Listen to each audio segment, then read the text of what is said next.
Italy's former Prime Minister Matteo Renzi sparked fury this morning after he launched a bitter attack on both Matteo Salvini and Boris Johnson, in the wake of last night's Commons victory. Yesterday evening, Tory rebels and opposition MPs defeated the government in their first attempt to pass legislation designed to thwart a no-deal Brexit. The Commons voted 328 to 301 to take control of today's proceedings, meaning they can bring forward a bill seeking to delay Britain's departure from the EU. In response, Boris Johnson said he will bring forward a motion for an early general election, but he will need a 2/3 majority to secure one under the Fixed-Term Parliaments Act. Jeremy Corbyn quickly made clear his party would not vote for the motion unless and until the anti-no deal bill passes. The Labour leader said, "Get the bill through first in order to take no deal off the table." As Mr. Johnson prepares for another intense day, Italy's former Prime Minister Matteo Renzi launched an attack on both him and Mr. Salvini early this morning.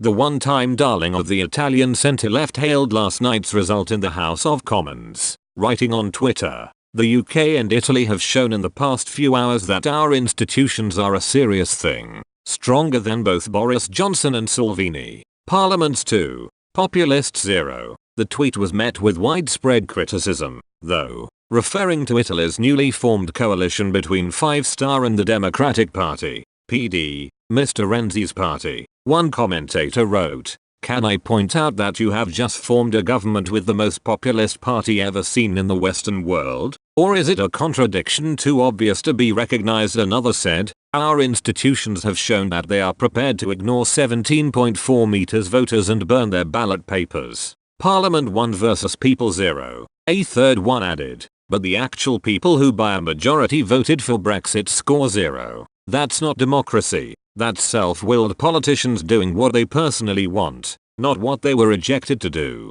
The world has gone mad." Last month, Mr. Salvini announced he was pulling his League party out of its ruling alliance with the Five Star movement, hoping to trigger an election that would return him to power as the unquestioned leader of a new government. However, the move backfired, and Five Star formed a government with the centre-left PD without him, thereby sidelining the populist politician.